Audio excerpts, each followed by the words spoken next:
You're about to watch what we call an extended clip of the Young Turks, and the reality is it's somewhere in the middle. It's a little longer than our YouTube clips, but it's actually shorter than the whole 2-hour show, which you can get if you're a member. You can get it ad-free, and make sure you catch every news story we do that day. You're gonna love it as a full show. That's at tytnetwork.com/join. Thanks for watching.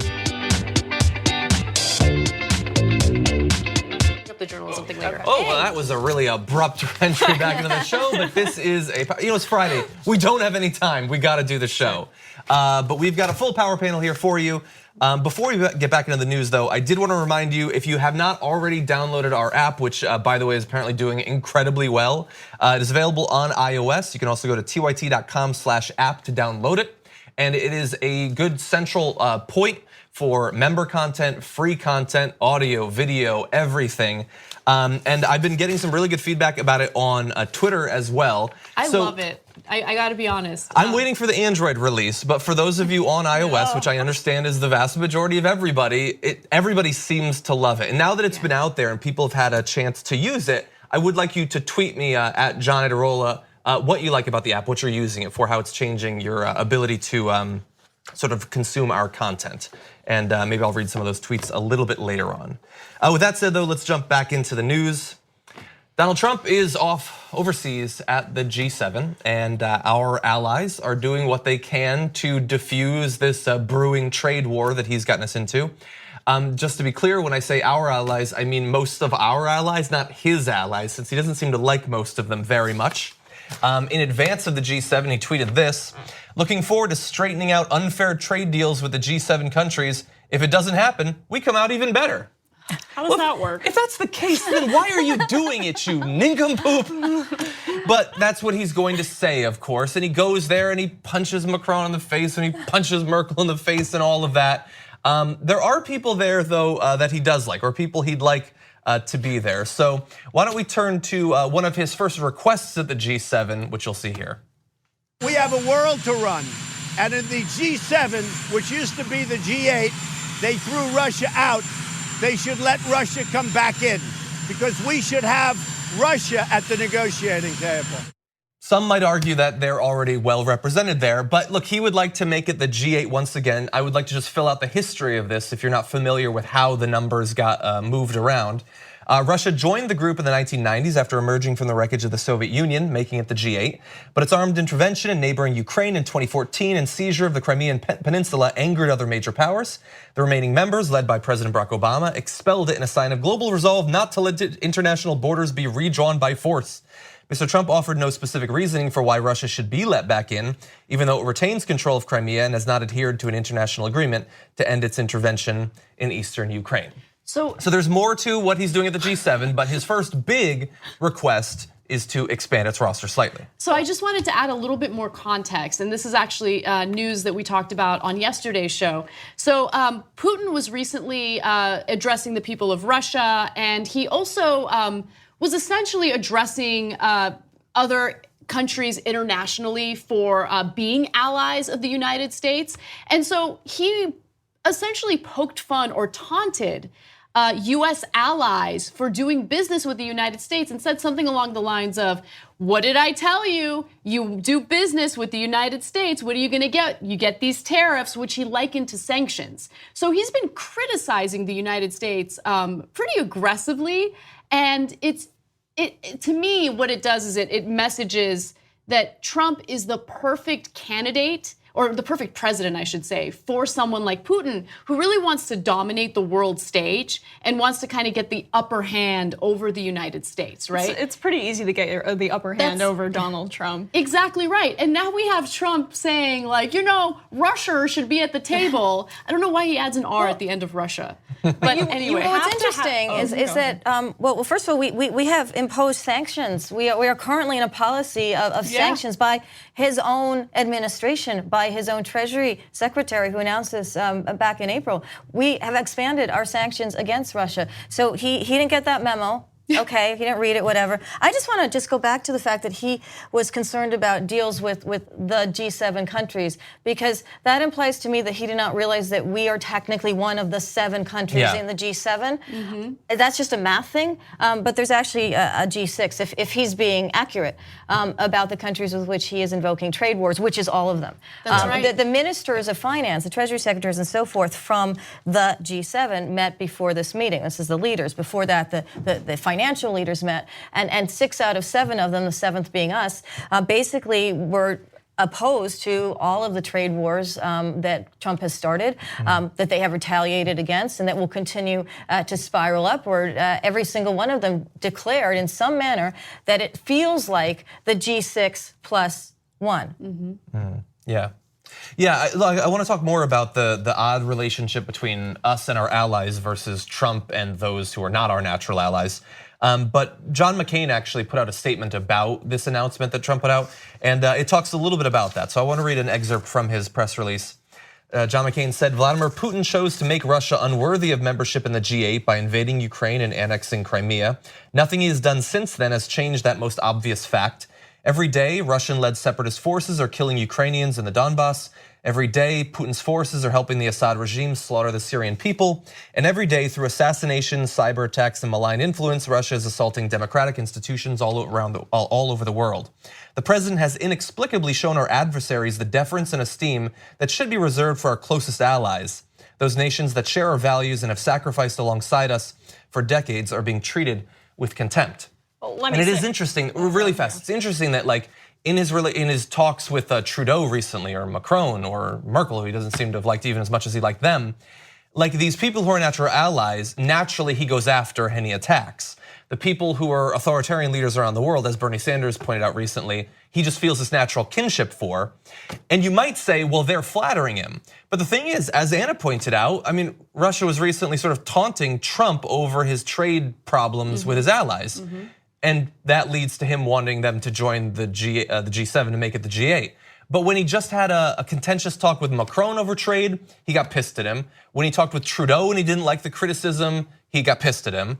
So why is it that with our allies, when they criticism, he reacts negatively, but when it's authoritarian rulers, he's fine with it? Maybe he just has some sort of affection for them, but I think that there might be more at play.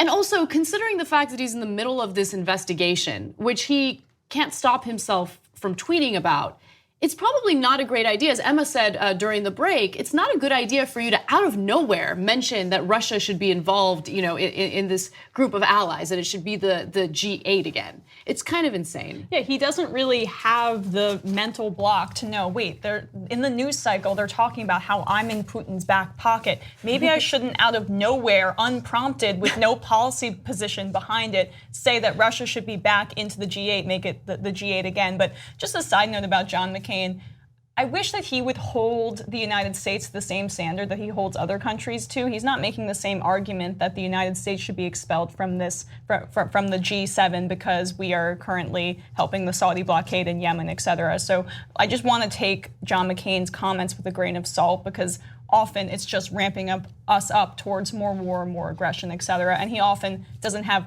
policy behind it. He likes to criticize Donald Trump in public and then vote for him in private. Did you want to say something about that? Well, no, just back to the G8 and the whole Russia versus the G6, the rest of our allies. I mean, to your question, maybe the fact is that we actually have trade agreements with all of these nations, in addition to being part of the full G7 bloc. Yeah. We actually have sanctions against Russia. That's right. So it's a very bizarre sort of anti-Machiavellian. It's very strange. And also, I mean, if he had a reason, if he could actually point to how this would benefit the American people, then okay. But these, the way that we're treating our allies and the tariffs on aluminum and steel are actually going to negatively impact employers, more importantly, employees and consumers in the United States. So I don't understand why he's doing this with, again, our longest serving allies. It just doesn't make any sense at all. Yeah. Yeah. Even if you're not remotely interested in the Russia angle of this, and you think that countries that invade and seize territory should be allowed in with no conditions on them, remember that we're talking about him going there, punching our allies in the face, and we are going to lose hundreds of thousands, if not potentially millions, of jobs as a result of it. What is it a good idea to get involved in a trade war with Europe? What president would think that, except for Trump? Yeah. Right, well, the last time that happened, we had a Great Depression throughout the world. The last time we had an isolationist policy was in the 1920s, in the wake of World War I, and that ultimately unleashed a global depression and World War II. I'm sure Trump that's knows what that. happened. We need to talk about a relatively new show called the Republic, or UNFTR. As a Young Turks fan, you already know that the government, the media, and corporations are constantly peddling lies that serve the interests of the rich and powerful. But now there's a podcast dedicated to unraveling those lies, debunking the conventional wisdom. In each episode of the Republic, or UNFTR, the host delves into a different historical episode or topic that's generally misunderstood or purposely obfuscated by the so-called powers that be, featuring in-depth research, razor-sharp commentary, and just the right amount of vulgarity. The UNFTR podcast takes a sledgehammer to what you thought you knew about some of the nation's most sacred historical cows. But don't just take my word for it. The New York Times described UNFTR as consistently compelling and educational, aiming to challenge conventional wisdom and upend the historical narratives that were taught in school. For as the great philosopher Yoda once put it, you must unlearn what you have learned. And that's true whether you're in Jedi training or you're uprooting and exposing all the propaganda and disinformation you've been fed over the course of your lifetime. So search for UNFTR in your podcast app today and get ready to get informed, angered, and entertained all at the same time.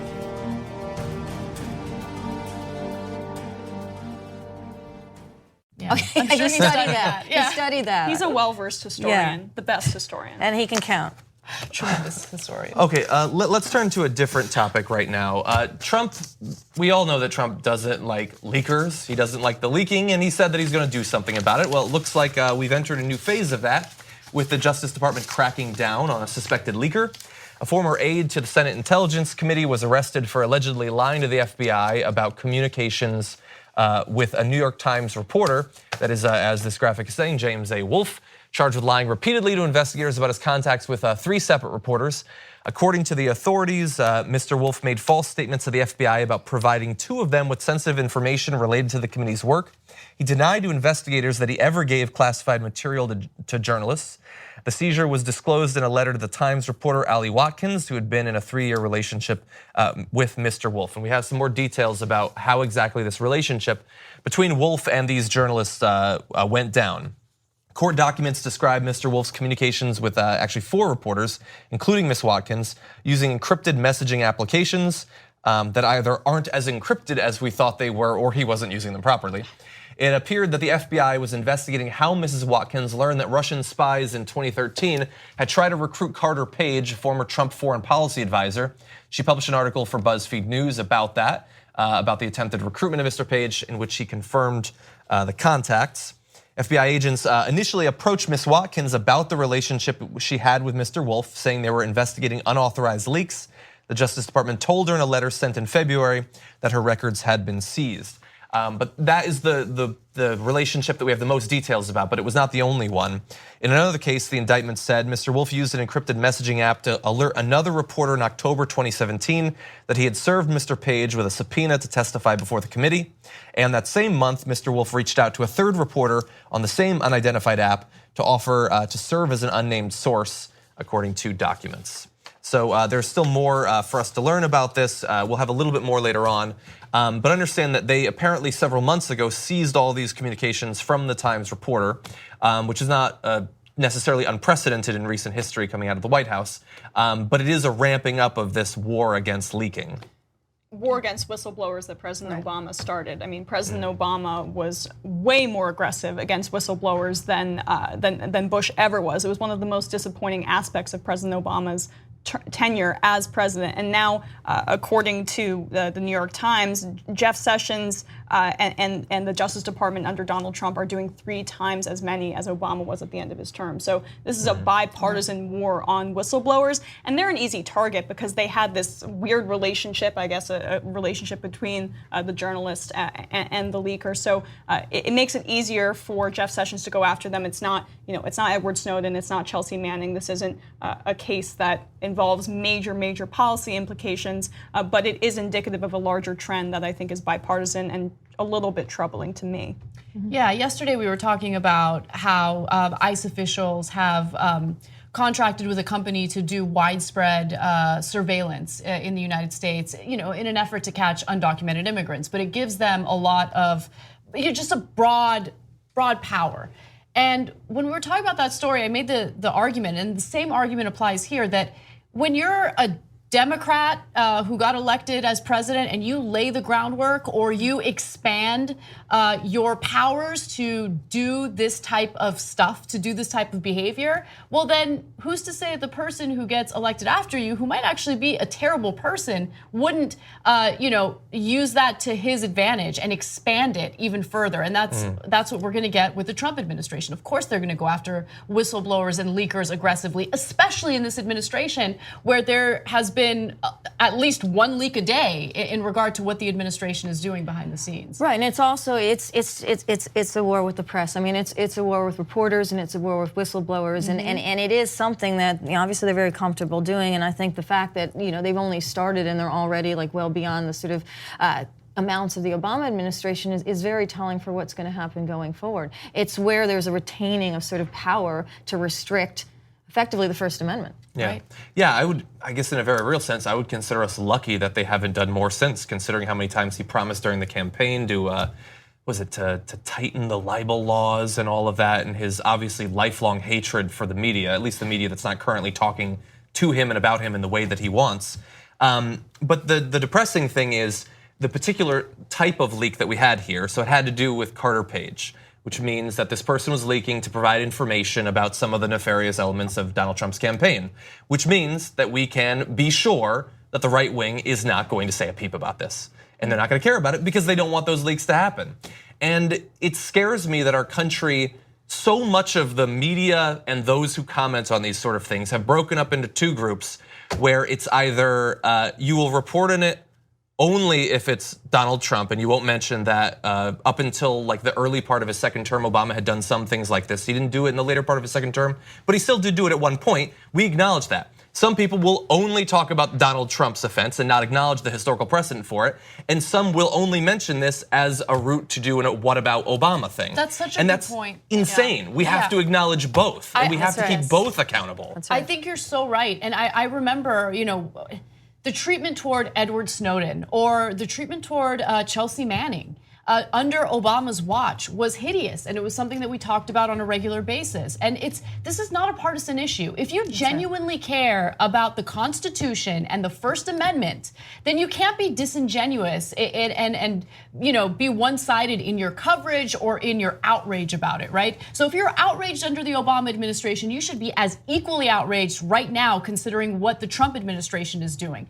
Because really, this is not a partisan issue. This is not about Democrat versus Republican, conservative versus liberal or progressive. This is all about making sure that journalists are able to do their jobs, and those who provide journalists with information that we should know about are protected. Yeah. And it's disturbing that other journalists aren't focusing on this enough. They didn't focus on it enough under President Obama because he was charismatic and, by all accounts, in his individual personal life, a really good guy, and he had a decent relationship with the Washington press corps. But now, because it's Trump and it's an ugly face on it and he is vulgar and gross, now more people are discussing it. But again, it's not being discussed enough. Journalists should be protecting other journalists at all costs, all the time. That's right. And the fact that the story came out but hasn't had that attention that it should get from all of the media field is really scary. It is scary because I just feel like we're inching closer and closer to a society where people are going to be afraid to speak out.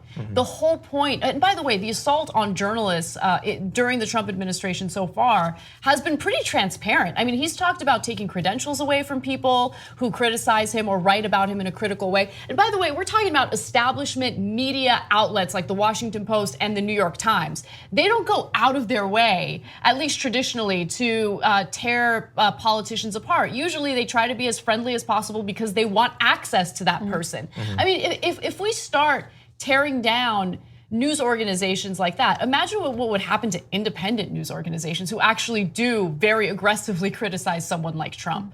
Yeah, my worry is that this will be talked about, but it'll be talked about amongst Trump's base and they'll love it. Because the thing is, like Obama making the moves that he did is scary because of the expansion of executive power, but it didn't rest on a foundation of the media is fake, news isn't real, there is no truth. That's the world that we're living in right now, where InfoWars is a more credible news source than the Washington Post. And that's what almost everyone in government seems to believe. And I don't know. Again, I think that we're lucky that we've gotten this far right now without him cracking down more on the press. And I wonder what will there be left by the time his second term ends, if it comes to that. Do you think that Wolf used the same encrypted messaging app, WhatsApp, as Manafort? I don't know. Is that what is I'm just guessing. They keep referring to it. Signal, which I'm not familiar with actually. There's a few encrypted ones that I've used, but that's not one of them. And I could be wrong. Check that before assuming that that's the case. Anyway, okay, we are going to take another break, but when we come back, we're going to turn to the environment and Canada. Things aren't looking good for either of them. We'll be back after this. Thanks for listening to this podcast. You're only halfway through, so hold, stay right here. Just want to remind you, if you want to get all 5 segments of the Young Turks commercial free, these are just 2 of them. Every day we do it. So go to tytnetwork.com/join and you'll get the whole 5 segments, 2 hours, ad free. Do it now.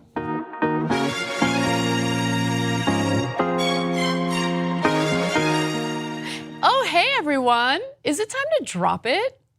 At TYT, we frequently talk about all the ways that big tech companies are taking control of our online lives, constantly monitoring us and storing and selling our data. But that doesn't mean we have to let them. It's possible to stay anonymous online and hide your data from the prying eyes of big tech. And one of the best ways is with ExpressVPN. ExpressVPN hides your IP address, making your activity more difficult to trace and sell to advertisers. ExpressVPN also encrypts 100% of your network data to protect you from eavesdroppers and cyber criminals. And it's also easy to install. A single mouse click protects all your devices. But listen guys, this is important. ExpressVPN is rated #1 by CNET and Wired magazine. So take back control of your life online and secure your data with a top VPN solution available, ExpressVPN. And if you go to expressvpn.com/TYT, you can get 3 extra months for free with this exclusive link just for TYT fans. That's expressvpn.com/TYT.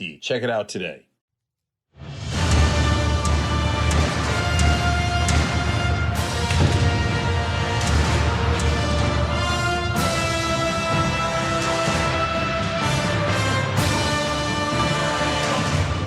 What's up? I've been on the show, you know who I am. But we have a whole new panel, and I'm very excited about it. Ida Rodriguez, Brett Ehrlich, you've all met them. And I'm super happy that you guys are back. But we have a new guest host today, Ravneet Vora. She is the founder and editor-in-chief of Wear Your Voice magazine, a highly acclaimed, innovative digital publication that has reached huge international success. Ravneet, tell us a little bit more about your magazine. Yeah, I founded it about 4 years ago. It's on intersectional feminism, so we're prioritizing the voices of women of color and people of color, talking about gender, sexuality, race, culture, etc. I love that. Yeah. Traditionally, feminism has left women of color out of the conversation, Yes. and I think it's important to kind of discuss, the more unique obstacles that women of color have to deal with. And so, by the way, we have 2 pretty hardcore feminists on the show today, which is awesome. So And you then guys are Brett, too. Brett's on too. What? I thought I was a hardcore feminist. No, Fine. Okay, I'll take the other side of it today. So thank you for joining us. And I apologize that we start off with a little bit of a depressing story. And honestly, I kind of want to rush through it because it's hard for me to report on it. But with that said, let's get started. Celebrity chef Anthony Bourdain has died at the age of 61 from an apparent suicide. He was discovered in his hotel room in France, and he was actually in France to tape an episode of his hit CNN show, Parts Unknown. Now, Eric Rippert, a celebrity chef who was also a good friend of his, appeared with Bourdain on several of his shows and found him unresponsive. Gladys Bordain, who was a longtime editor of the New York Times, said she had no indication that her son might have been thinking of suicide.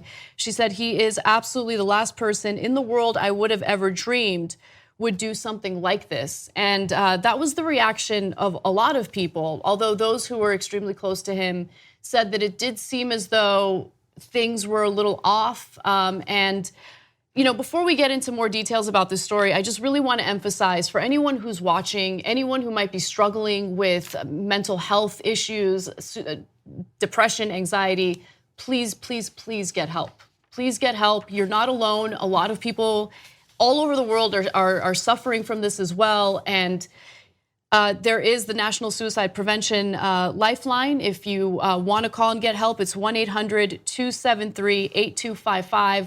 Let's put up graphic 41. Again, the number is 1-800-273-8255. So this has been a really hard story for me, and I've never responded or reacted this way to the passing of a celebrity, but Anthony Bourdain had a huge impact on my life, and I'm now learning on the lives of a lot of other people, and it's just a devastating story, and yeah. Very responsible for, it's weird to say like he changed food television, but it's not like food television. He changed a lot of the role that food plays in a lot of people's lives now can trace directly back to his effect on it. From, you know, it used to be, I mean, I work in television, so it's like I used to be cooking shows were just people like Emeril Lagasse yelling "bam" and throwing spice on things.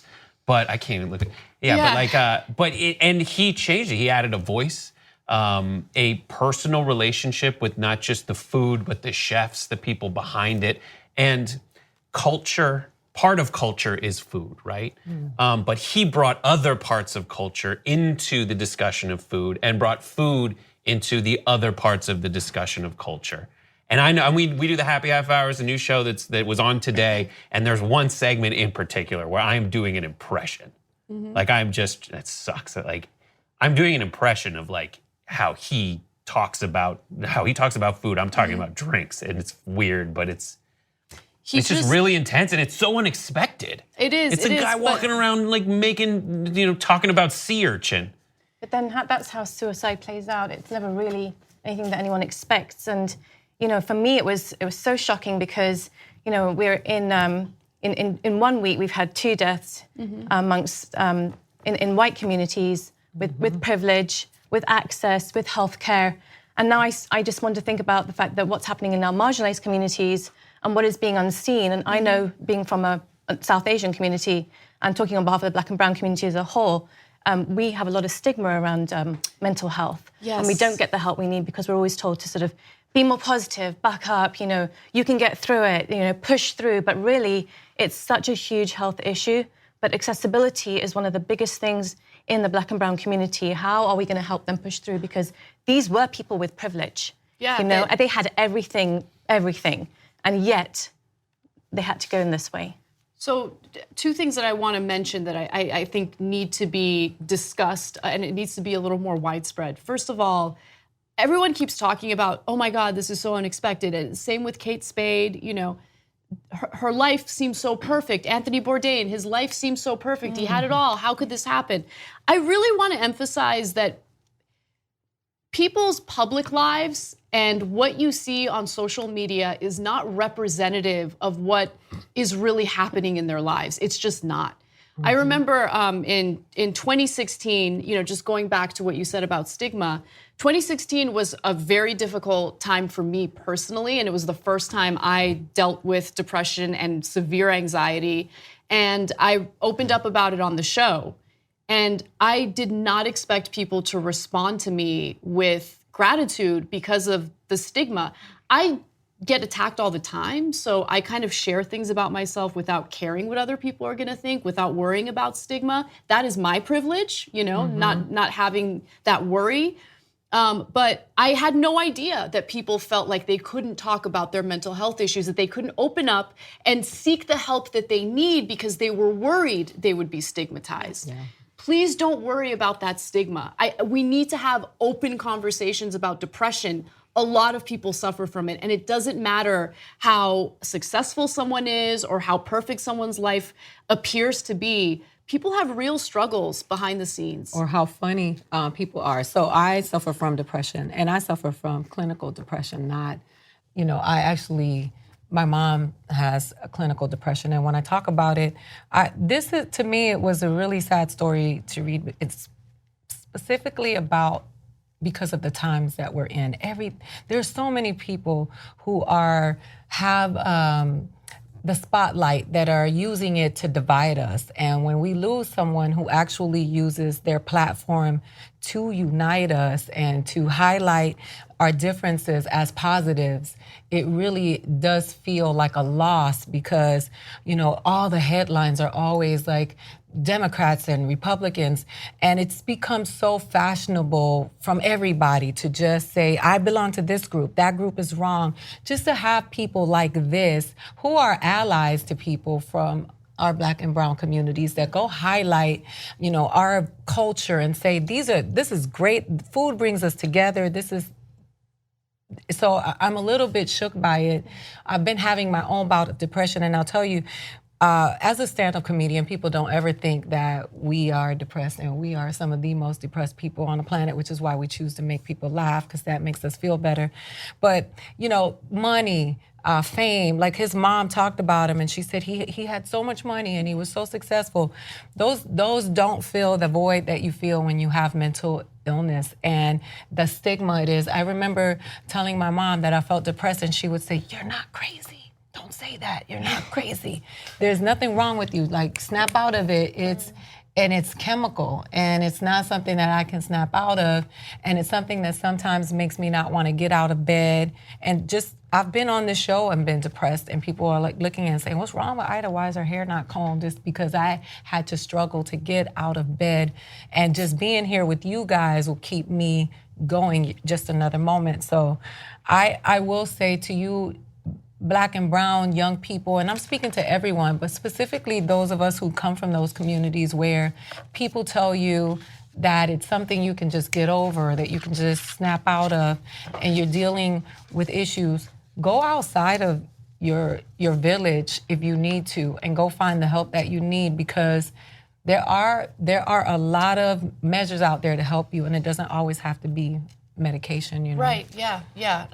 That was one of the reasons why I got a dog, and he really helped me. But it's different. I mean, I love that you mentioned clinical depression. There are different types of depression. Yeah. For some people, it is a chemical, physical problem, and it needs to be addressed. And so it doesn't mean there's anything wrong with you. It means that again, we need to have open, honest conversations about it. If you are a public figure who is suffering from depression, you have the ability to lessen the stigma by coming forward and talking about what you've dealt with. And going back to what we were discussing in regard to Anthony Bourdain teaching people about culture, I mean, that's the reason why this has impacted me personally.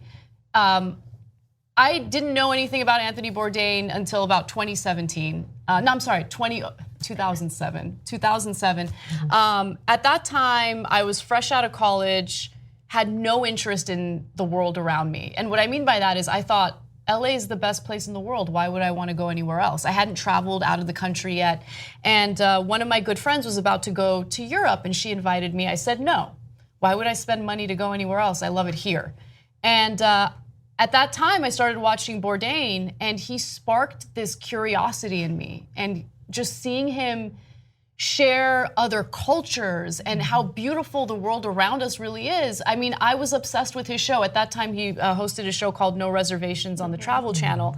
And I remember calling my friend up and saying, I'm going to Europe with you. And that was the first time that I traveled. And I just started really taking in other cultures and appreciating them.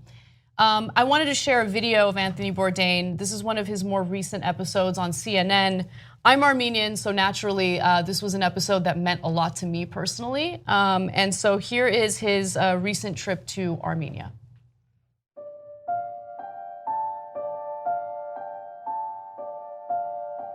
Genocide. This isn't about revenge. This is about recognition. War. If we lose, we know that we will be destroyed, annihilated. Earthquake. I'm the generation who literally learned alphabet with a candlelight. Armenia has endured a lot. This isn't some geopolitical conflict on a map. Every family is touched. Every day, 100 people leaves Armenia.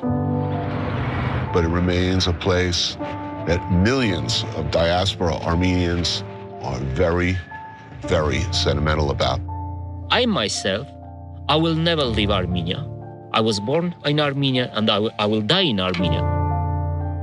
And I've been hearing it for years. When are you going to Armenia? When are you going to Armenia? When are you going to Armenia? Well, finally, I'm here. So he will be missed, to say the least. Yeah. All right, we should take a break, and when we come back, some more news of the day. Thanks for watching what I hope was a lovely edition of the Young Turks. Now, you know that is 2 of the 5 segments that we do because that's free. We want to have you support independent media and come watch the whole show that we do every day. That's 5 segments overall, no ads at all. That's at tytnetwork.com/join. Come become a member. Thanks for watching either way. Thanks for listening to the full episode of The Young Turks. Support our work, listen ad-free, access members-only bonus content, and more by subscribing to Apple Podcasts at apple.co/TYT. I'm your host, Cenk Uygur, and I'll see you soon.